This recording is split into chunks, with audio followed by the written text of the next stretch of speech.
Bonjour tout le monde. Hello, everyone. Welcome to today's online event featuring knowledgeable subject matter experts who will be speaking about compassion fatigue, vicarious trauma, and burnout.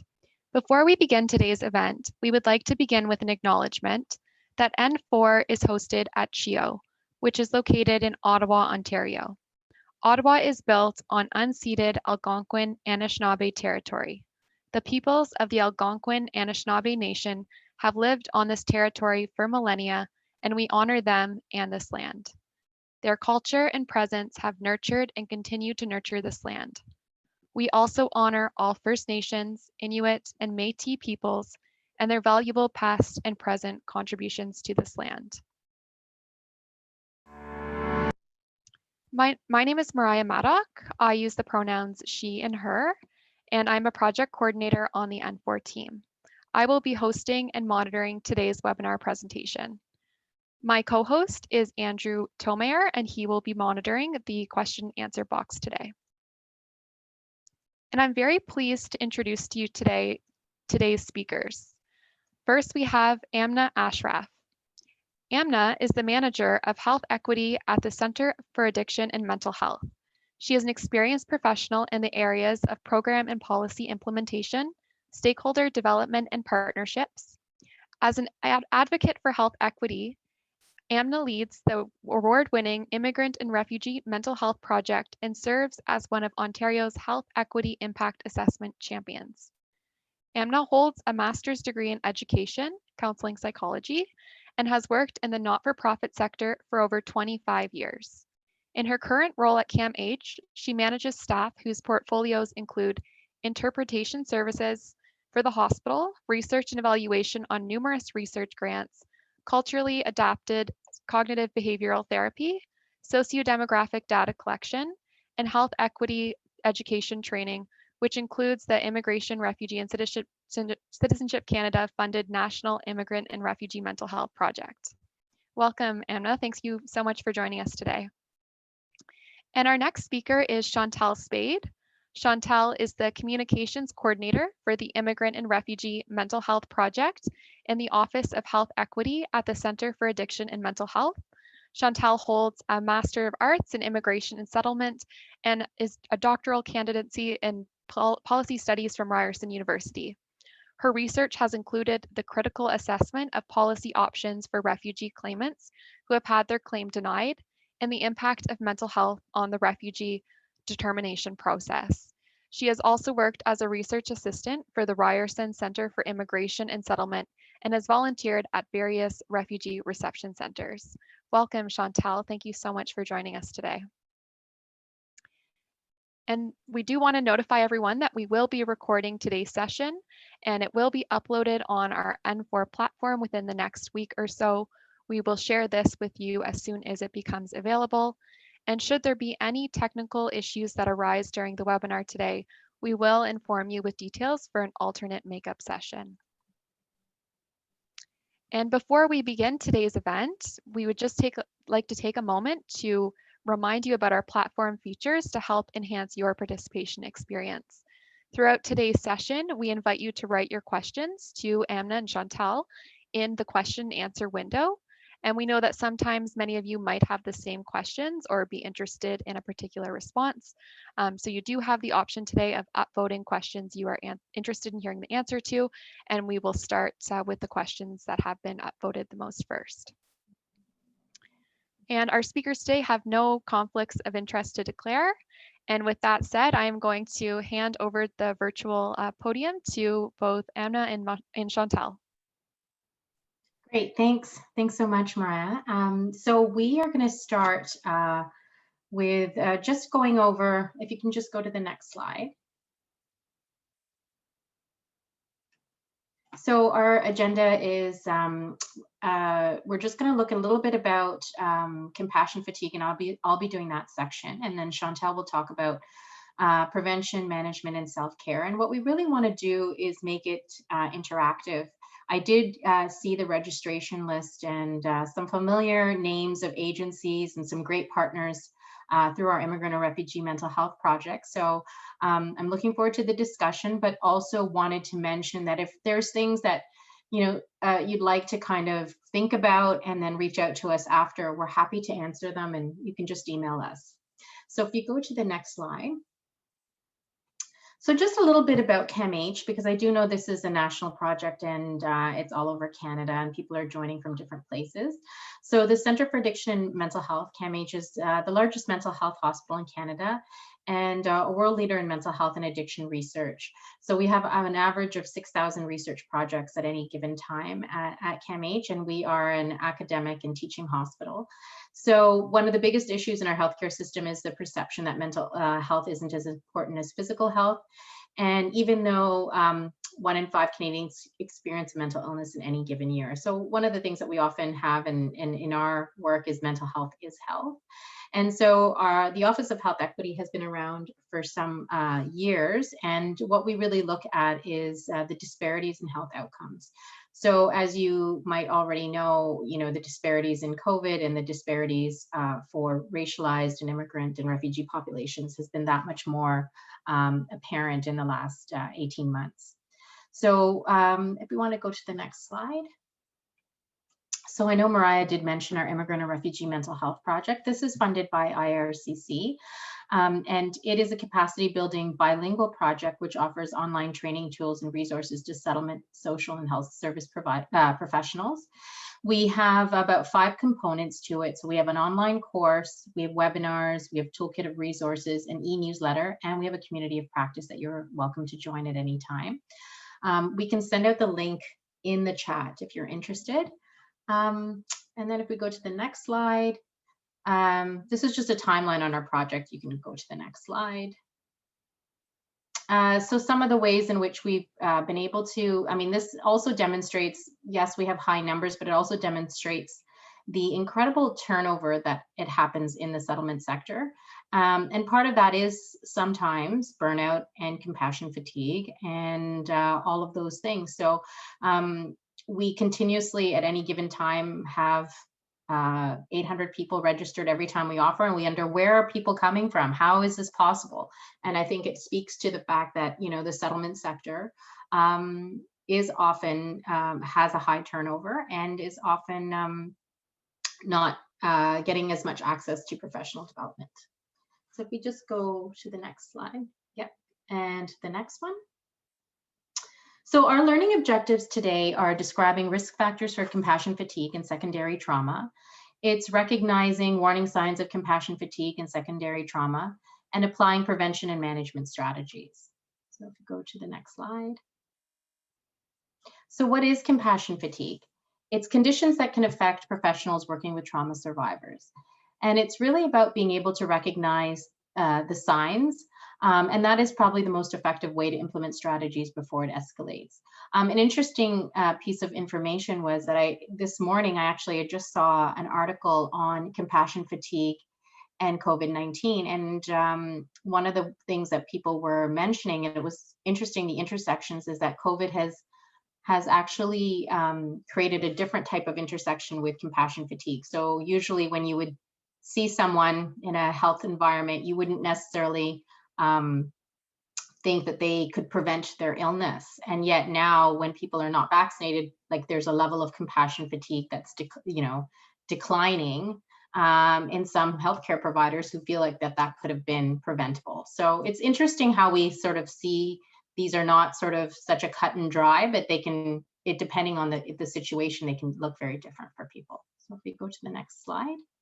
So what is compassion fatigue? It refers to profound emotional and physical exhaustion that can affect professionals over time. It's described as the cost of caring for others in emotional pain, and it relates to work stress and regular exposure to the trauma and suffering of the people they work with. And it's characterized by physical, emotional, cognitive, spiritual, and mental symptoms. Next slide. So some of the warning signs, what are they? So they're frequent headaches, sleep problems, stomach aches, irritability, chronic lateness, physical or emotional exhaustion, depression, and the inability to maintain balance of empathy and objectivity. And that's sort of what I was sort of getting at a little earlier. It's a diminished sense of personal accomplishment, and sometimes it's also abuse of alcohol or other substances. The next slide. And how is this related to secondary or vicarious trauma? So when we talk about secondary or vicarious trauma, they're interchangeable.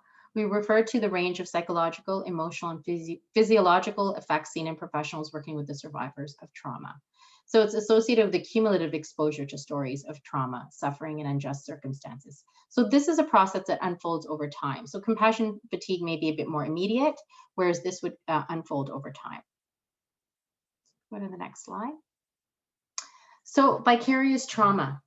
In part, it's related to the professional's empathic engagement with the person while telling his or her traumatic story.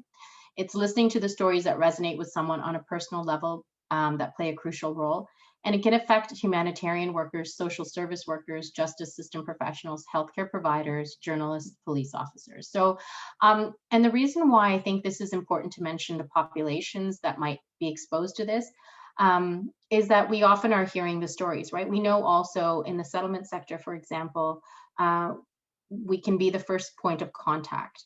And really the contact that establishes trust and the contact that might be the most trustworthy for sometimes our clients. And so they may be hearing things that they may not have been equipped to hear, or that may establish rapport for later on. So it's another population that's often missed in this situation.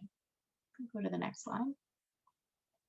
So signs and symptoms of vicarious trauma. They often parallel those of the trauma survivors. So repeated thoughts of or images of the stories heard, difficulty managing emotions, irrational fears regarding safety, severe anxiety, feelings of alienation, difficulty concentrating, sleep disturbance, feelings of sadness, and generalized despair and hopelessness, a loss of interest or pleasure, as well as some physical symptoms. Next slide. So what are some of the risk factors? And we sort of pieced out some of the risk factors based on the research. There's individual, work, and community. So individual risk factors can range from poor self-care, poor work habits, previous trauma, inadequate training or experience, or other life stressors to deal with. The work ones can be a high frequency of exposure to trauma and narratives of suffering, a work overload, no opportunities and few opportunities to debrief, unsupportive work environment. And then the community ones can be working with a high need community, a lack of social support, a lack of resources to respond to the needs of clients. So all of these, I'm sure some of the participants can see themselves in terms of, opportunities to debrief or even the lack of resources. Those are a reality of some of our sectors. So if you go to the next slide. So what are the protective factors? What keeps us protected from these things?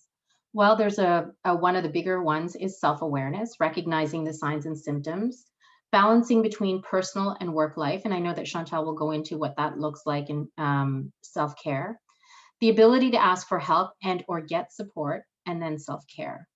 And in terms of work protective factors, they can range from early identification of workers dealing with stress. So for those who are managers or colleagues, it's recognizing in your colleagues when they are dealing with stress, having open communication, and then professional support systems. So you'll see that, some of the more equipped organizations might have employee assistance. They may have some things in place for people's mental health, and others might actually have more frequent meetings and huddles and supervisions to support people.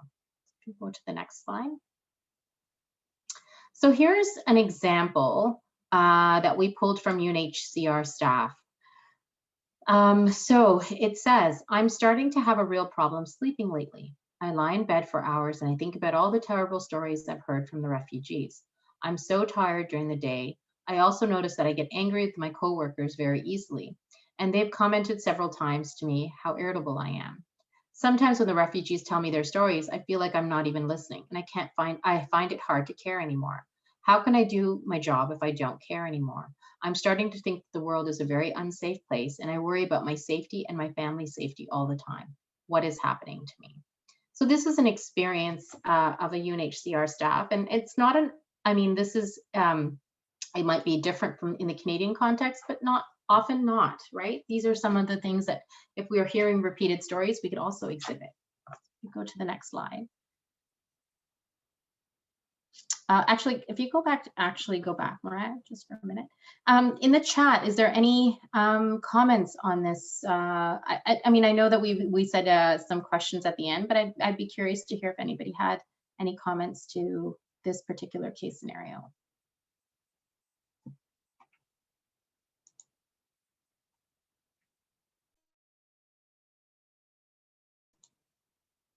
No? Well, feel free to add as we go. Okay, if we go to the next slide, I want to talk a little bit about burnout. So burnout, and you have to remember that all of these are not very definitive. They have overlapping signs and symptoms, but then what the interventions might be can be very different, right? It depends on the levels of trauma you listen to and then on your protective factors as well. So what is burnout? Burnout is a prolonged response to chronic emotional interpersonal stressors on the job. It can involve 3 dimensions: exhaustion, cynicism, and a sense of inefficiency at work due to work-related stress. So very much more on other factors that might be influencing the situation at work. It doesn't usually happen all at once, but instead occurs in several stages of a downward spiral. So that can include mental, physical, and emotional exhaustion, indifference, cynicism, and callousness, professional failure, personal failure, and then complete burnout. So go to the next slide. So signs and symptoms, again, some of them will be overlapping with compassion fatigue. Apathy, I just don't care. Irritability, everything annoys me. Feelings of hopelessness, it's useless to try to help them. Rapid exhaustion, simple tasks might make you tired. Disillusionment, my clients will never get better. Melancholy, forgetfulness, experiencing work as a heavy burden. Alienation from and cynicism towards clients, tendency to blame oneself, and then feelings of failure. So those are some signs and symptoms of burnout as well. Go to the next slide. So again, the risk factors we've looked at. So in work, it could be work overload, and that can often happen in the sectors that are on this call specifically. Just by virtue of client capacity, lack of control over one's work, insufficient reward for one's contributions, and we know in the not-for-profit sector that's often the case, absence of community and workplace, and the lack of fairness. Demographics, it can often be a younger age, gender, women are at a higher risk. It can be earlier in your career, first 1 to 5 years. The lack of a partner or children, and a higher level of education. So some personalities traits that also contribute can be risk factors, but again, these are not all conclusive. Low self-esteem, need for approval, overachieving, need for autonomy, empathy, extreme conscientiousness, and perfectionism. Sometimes we set our standards very high, and therefore we get disappointed when they're not going in a certain direction, and we can't control the outcome. So if you want to go to the next slide. So burnout as an opportunity. Service providers can consider the following questions when experiencing symptoms of burnout. What are you trying to accomplish? Which will work for your life? What are your core values? Is your work in sync with these? If you're overworking, why? What does work accomplish for you? What is it preventing you from accomplishing? So it may be just, about putting a lot of emphasis on work and work success. And then that can lead to us feeling as a sense of failure and burnout. So go to the next slide. So we do also have this self-assessment. It's a professional quality of life screening, and we're happy to send this along if that's of interest, the link to that. But this is also a great way to have conversations in your teams and talk to them about what it means, right? And so some of the trainings that we've also done in the Office of Health Equity is when I think about compassion fatigue or vicarious trauma, we did do training for IRCC visa officers, and it was some really great discussions around, what is it that they were equipped to hear and what is it that they weren't equipped to hear, and then how did they take care of themselves in that situation. Making those decisions can be really heavy, and then what kinds of support do they need from their organizations to do the job more effectively and not get burnt out. So if you go to the next slide. I'm going to turn it over to Chantel. Just so you know, Chantel, if you have taken our course, I just wanted to plug this, is that Chantel is usually the person on the emails when you're registering and actually manages our whole community of practice. And so that's a couple of thousand people who ask questions at any given time. And so she is a wealth of knowledge. So please feel free to reach out to us after if you have more questions and or concerns. So I'm going to turn over to Chantel. Great, thank you, Aamna. I also shared the link to the community of practice if anyone's interested in joining, if they have not already. So now I'm going to be going over prevention management and some self-care strategies. So next slide, please. So we do know that everyone does cope differently with stress, and these methods can be either adaptive or maladaptive. So adaptive coping strategies can include those methods to decrease the damaging physical and psychological responses associated with stress. So we will talk about more of these in the next coming slides. But in contrast, there are often maladaptive coping strategies that people may adopt. So these are methods to reduce the effects of stress that often lead to other problems. So for example, in the short term, you may drink alcohol and that may reduce the sensations of stress in the short term, but over the long term, that can result in other problems. So just keeping these coping mechanisms in mind as you choose different strategies for coping with stress. Next slide, please.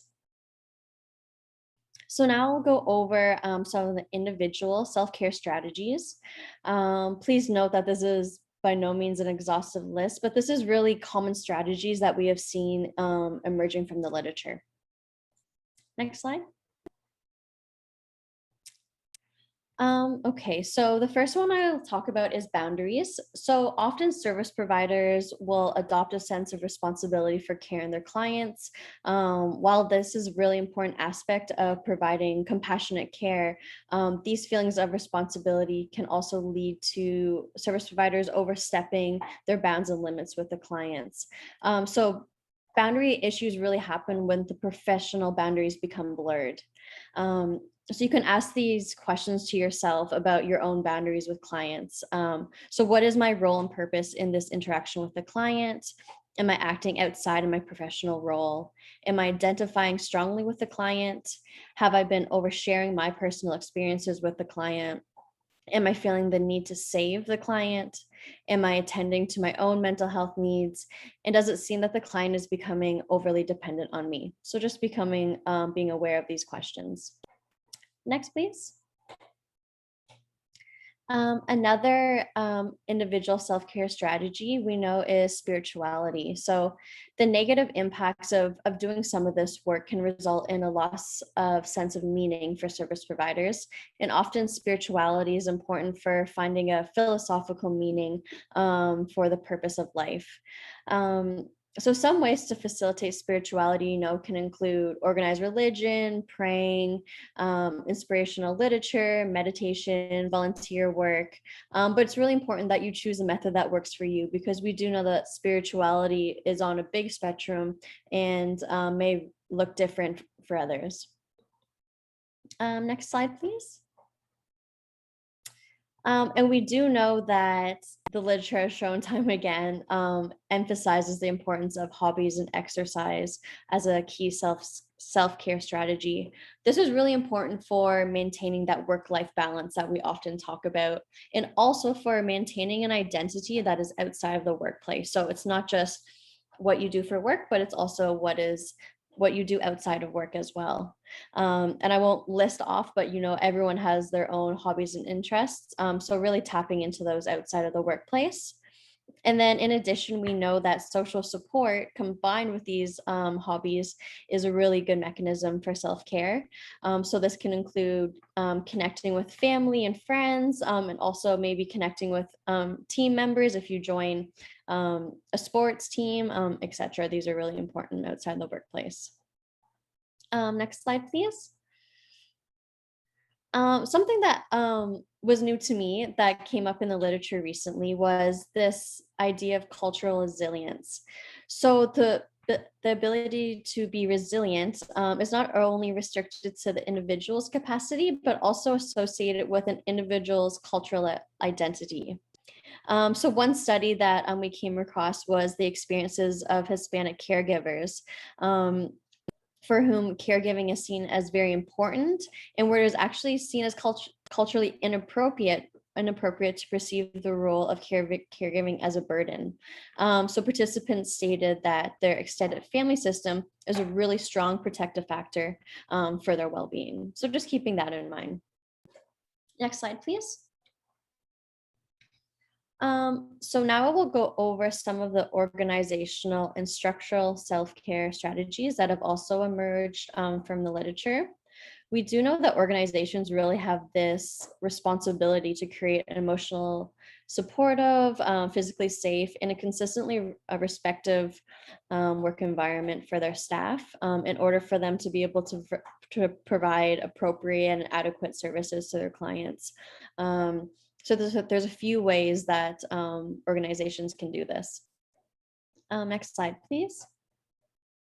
So the first is ensuring that there's adequate support systems and social support in the workplace. So there's a few steps that can be taken. So the first step can be organizations should really evaluate the possible obstacles that exist for social support for staff. So this can look different, but it can include, even the physical environment, the value system, if there's certain expectations that are set, what this can look like, and if they are obstacles for being able to access social support. Another one is organizations can integrate different components into support. So this can include regular check-ins at staff meetings. So this is just setting aside time to make sure that staff, their well-being is okay. Another one is for some service providers, such as those that are working with highly traumatized clients or those that may have experienced sexual violence. It might be important to have a therapist or a counselor on staff that is able to provide one-on-one support or provide group support as well. And then another way for a support system that can be set up in the organization is through peer group supervision. There's a lot in the literature about this and really the value of having peer group supervision. So this is a form of leaderless counseling where participants are able to discuss key topics and issues that come up in the workplace, and they're really able to bounce ideas off each other on how to deal with difficult situations or certain cases that come up, and different methods for maybe managing that case or managing the stress as a result. Next slide, please. Another key component in the workplace is really supervision and empowerment. So we do know that traditionally supervision may have been more focused on the technical aspects of work, but it's also really important that supervision really focuses on the well-being of the staff as well. So there's a high value and effective check-ins. This is really emphasized in the literature. So this is where the supervisor is able to ask service providers in their organizations to reflect on their own emotional responses, especially when there's a big caseload or if there's certain sensitive cases that come up. Another key component of supervision is called share vision. That's what it's termed in the literature. And then, so this is when a supervisor seeks to create egalitarian relationships with those they supervise in order to promote these honest and open discussions. So this makes, everyone feel comfortable to be able to share if they are experiencing any difficulties in the workplace. Also, it's really key to keep in mind, though, and to caution that when speaking about supervision, it's the supervisor's role is not to become a therapeutic one, but is meant to be there to facilitate the check-ins, and then if necessary to bring in other supports as well. And then in addition to this, the implementation of policies and practices that emphasize shared power in organizations is really important. We know that when staff feel empowered, then they really have this sense of control in the workplace, and this often leads to better outcomes for themselves and for their clients. Uh,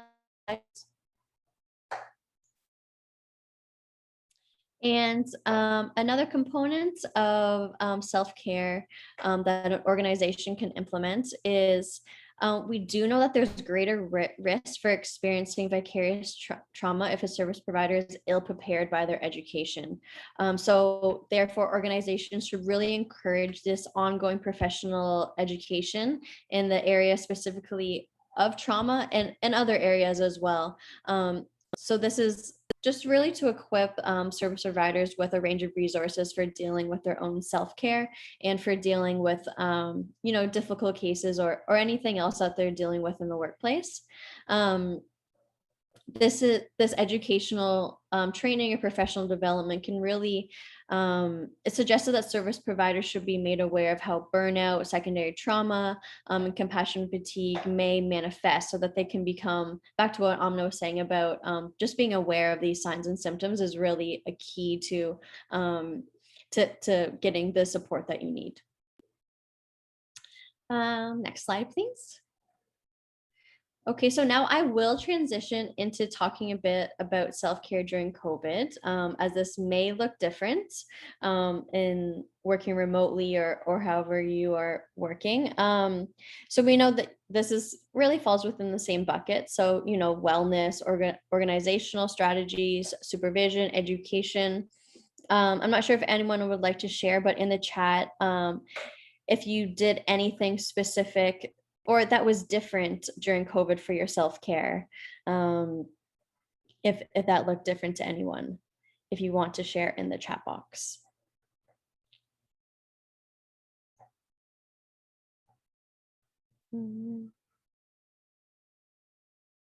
Okay, well, if you come up with anything or if you feel like sharing, more than welcome to type that in the conversation box. Oh, there's another.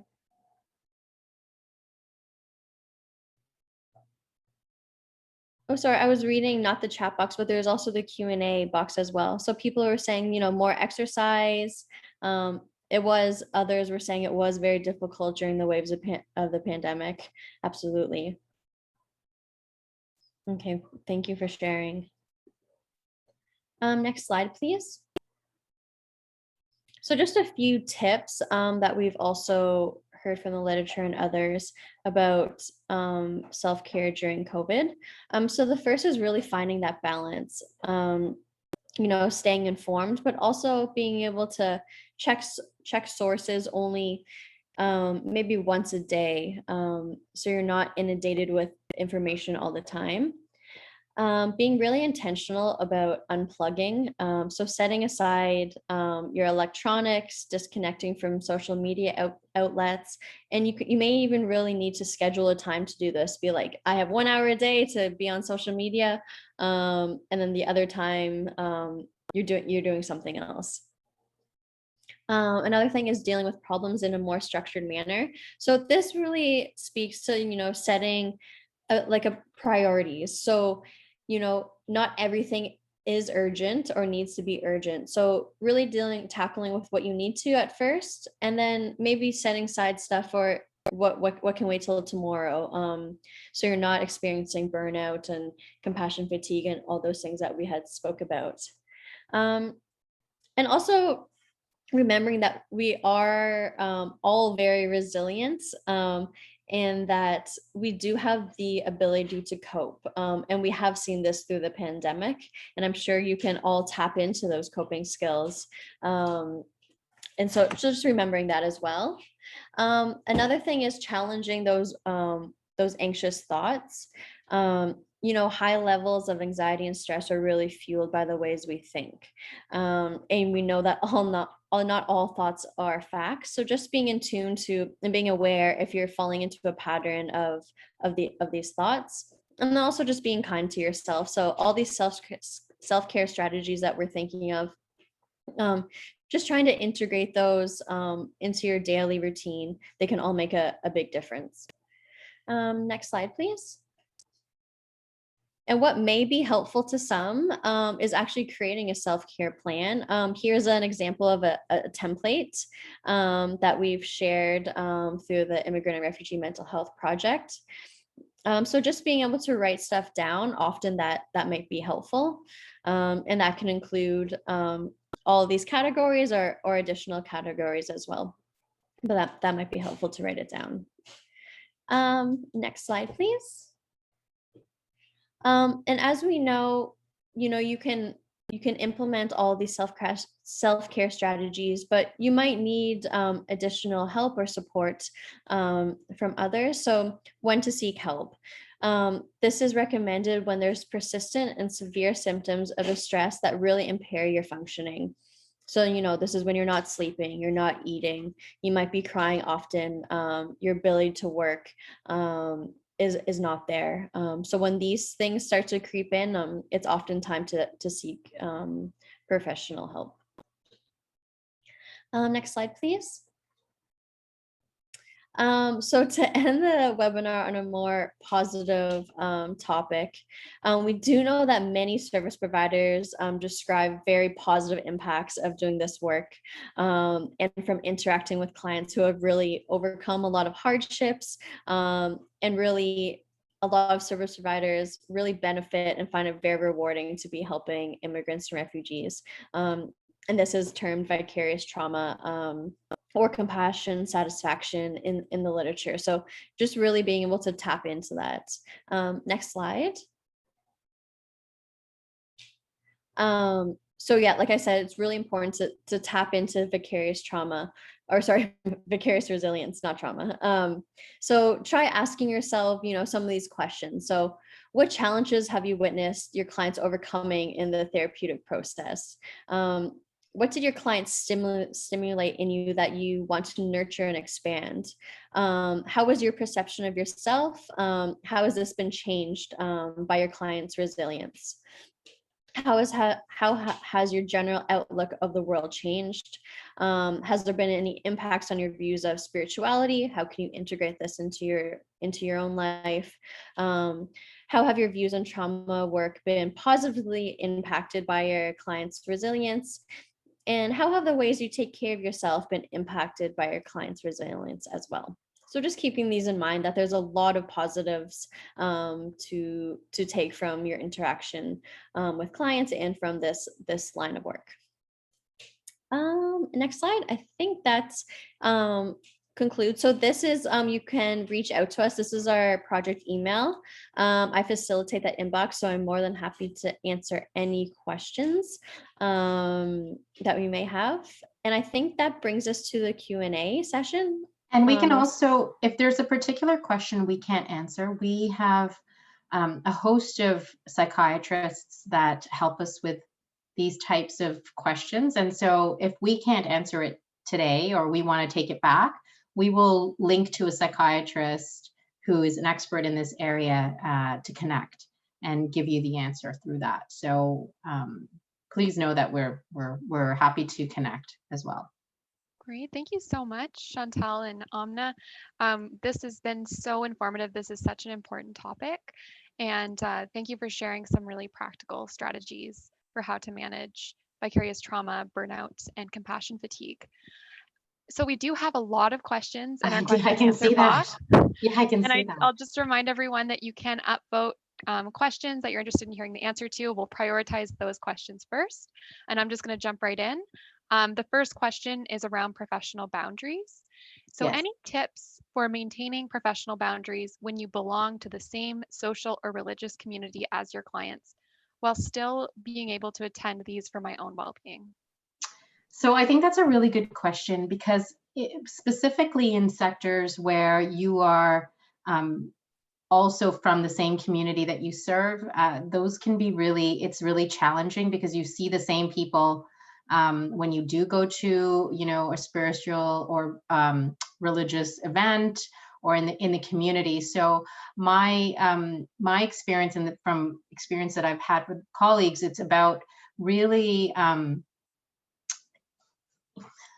almost situating your boundaries a little bit around your work. That often tends to work. Like, those are some of the protocols at work that, this is the work hours, these are the work times. I will, always make yourself available for perhaps supporting them during the work hours, as opposed to anytime they may see you outside of work. It doesn't necessarily mean that you have to not be compassionate or change your personality, but it definitely does mean that you have to kind of situate it back to that. And sometimes using work rules and protocols can help, because those are things that you are, there is a level of liability there too, right? And boundaries will help protect you, which will then inevitably help protect the client as well. So that would be my advice. I definitely recognize that it can be very hard to do as well. Yeah, But it's like the oxygen mask, right? You have to put it on yourself before you can help anyone else. Exactly. Thanks, Aamna. And have you seen cases where staff would deny having any of the vicarious trauma symptoms that you mentioned for fear of being discriminated against or losing their manager's trust or even maybe losing their job?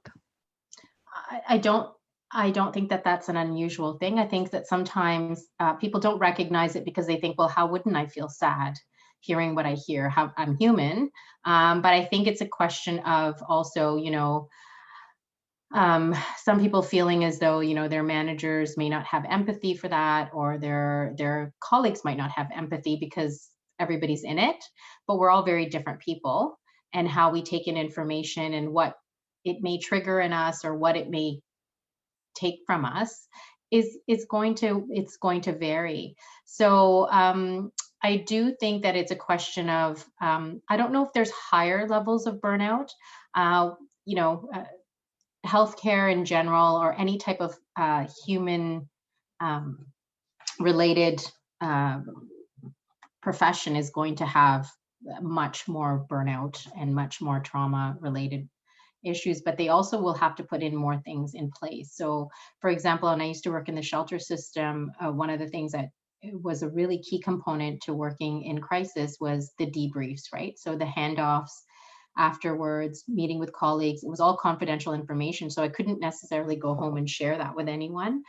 So it was very, very important to rely on my colleagues, as well as to have proper meeting times to debrief in a safe space. And that really did help in terms of the burnout and in terms of the kinds of trauma, because other people are feeling things that you might be feeling as well. So yeah. Thank you. And have you seen a greater proportion of settlement workers experiencing higher levels of burnout, vicarious trauma, and compassion fatigue, as some settlement workers or those working in the settlement sector have lived experience as immigrants and refugees themselves? So I think part of it is recognizing they may not recognize it as much in themselves because they have had some lived experience. But I think it's also a question of my understanding is that, in settlement, they are not often equipped to deal with the kinds of trauma they might be hearing or taking it in. And because they are the first point of contact and probably the most trusted in terms of arrival, they hear a lot more as they establish trust. So those protocols might not be in place to have them be able to, garner the support from their colleagues or their organization. So I think those things would need to be built in. I don't know if I see more of it or if I see it highlighted more due to the fact that they may not have the training or the infrastructure to support it. And I think just to add that it's important for them to also be aware if they start over-identifying with the client as well and taking that in. So I think it's also, there's that component as well. Great, thank you for adding to that, Chantel. And can you explain how organizations can be held more responsible to the health and wellness of their staff to ensure employees aren't left solely to deal with vicarious trauma? Yeah, so those are infrastructure things. And I know that many small organizations have sort of looked at free services. Like, so for example, we've talked about some of the free services that are offered in Ontario right now around cognitive behavioral therapy or workplace mental health. And there are a lot of free resources. Part of it is also that, all agencies and all organizations don't have that infrastructure. So I think it's a question of how to make sure that some of the freer services or the ones that are a bit of a low cost, no cost, can be accessible. Great, thank you. And Chantel, earlier in your presentation, you mentioned share vision and cultivating an egalitarian relationship between manager and staff member. So can you please give an example of what share vision could look like? Yeah, so this is we saw that if a service provider were to come to a supervisor and they're experiencing any of these negative impacts, it's really to work together on identifying what strategy would be best for them coping. So it's not the supervisor saying, okay, you need to do this to cope, but it's really that give and take relationship of this is what would work better for me, this is the support I need, and the supervisor being able to be like, okay, this is what we can provide, this is the support. So it's really it's not a top down, it's more working together. Great, great, thanks for that. And the next question is around which group of workers are more liable or likely to have compassion fatigue? Are religious and spiritual persons, are they more protected from compassion fatigue?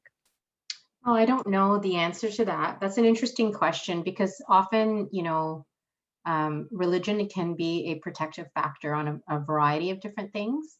And for some, it's a really great coping. So I'm not sure, but that's something that I can ask. But my understanding is that it all depends on how people cope, and for some, religion is a great way in which to cope and take care of themselves. So in that way, I would think that they might be more protected, but it would be anything that would make someone feel better that would be protective. Great. And do you feel that compassion fatigue is or will be dealt with better than burnout is in the health and social service sectors? I don't know. I think that we're getting more and more aware, specifically with COVID, and what that's doing to people's mental health. Not just people experiencing, well, there's three tiers, right? So even more than that, actually, there's people who've suffered from COVID, and there's people whose family members might have suffered from COVID. Then there's people who are feeling the effects of COVID and have been isolated, and then layer on people who are in the healthcare profession. So I think that there is going to be an awareness around what compassion fatigue might look like, because burnout was sort of more in the work environment. Work environments are changing now. So I'm not sure, but that's a really great question. It could very well be. Great. And organizations are becoming more aware of their need to become trauma informed. What about becoming vicarious trauma informed?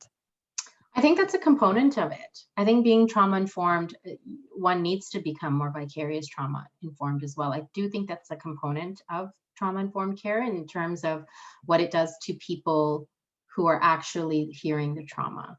So I do think that they're interrelated for sure. Great, thanks. And I'll just move to the next question. So also earlier in your presentation, you both mentioned some really great and practical self-care options. So are these self-care options open to home caregivers, for example, someone caring for their frail spouse?